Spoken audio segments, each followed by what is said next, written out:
All right, people, grab a tiny cup of espresso, a biscotti. Biscotto. Pardon me? It's a biscotto. Biscotti.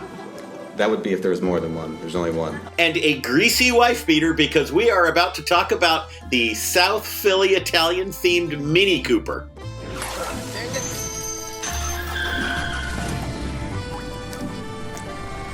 So, what happens when a Mini meets La Dolce Vita? Well, you get Italian job racing, a team that's pasta than a speeding bullet.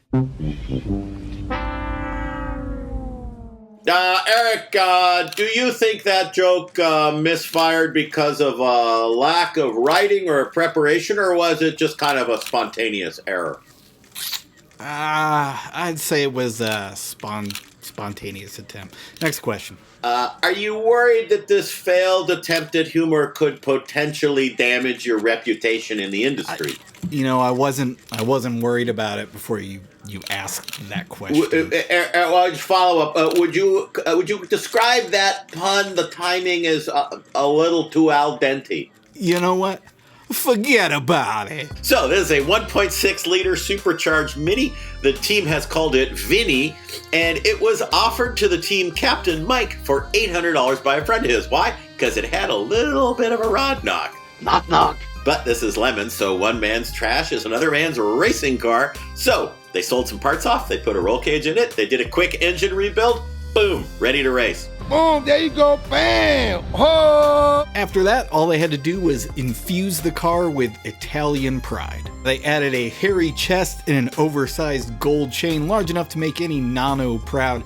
They also gave the roof a red gingham makeover to give it that classic Italian restaurant flair. All they needed was a glass of Chianti and a side of gabagool. They made their debut at New Jersey 2024, and being an Italian family from New Jersey, they brought the entire family, and I mean millions of them, and they were all in costume. The team theme was basically a combination of charisma and poor fashion choices. So they had tracksuits, they had animal prints, they had fedoras, they had a lot of gold chains, they had ankle monitors. This was them, not us. Don't write to us, write to them. Mamma mia. They were shouting, they were making rude hand gestures all weekend, they were trying to feed people all the time, lots of Italian food, they were at the potluck. I mean, they were the life of the party. That's all the super important stuff, but I guess this is a car race, so we have to ask how did they do on the track? Well, the car was going around and doing great for a while, but here's the thing. An internal combustion engine is less effective when the combustion starts happening externally. But on the bright side, they only had to break out the fire extinguisher once.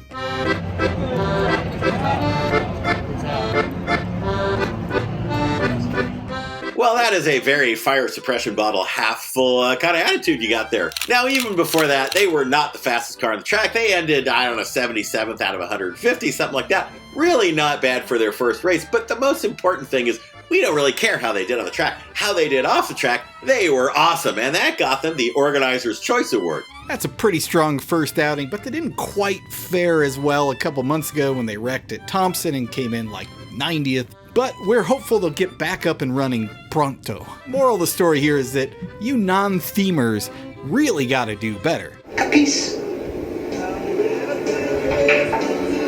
You trying to say capiche? If these guys can theme as well at their very first race, all you Lemons racers who've been doing this for years have no excuse. What's with you and the camera all the time? Always with the camera. What are you trying to do here? There's people trying to eat. Can we eat in private? You got no respect. Every second you don't subscribe or watch one of these videos, another Vega is sent to the crusher. Won't you help us save Classic?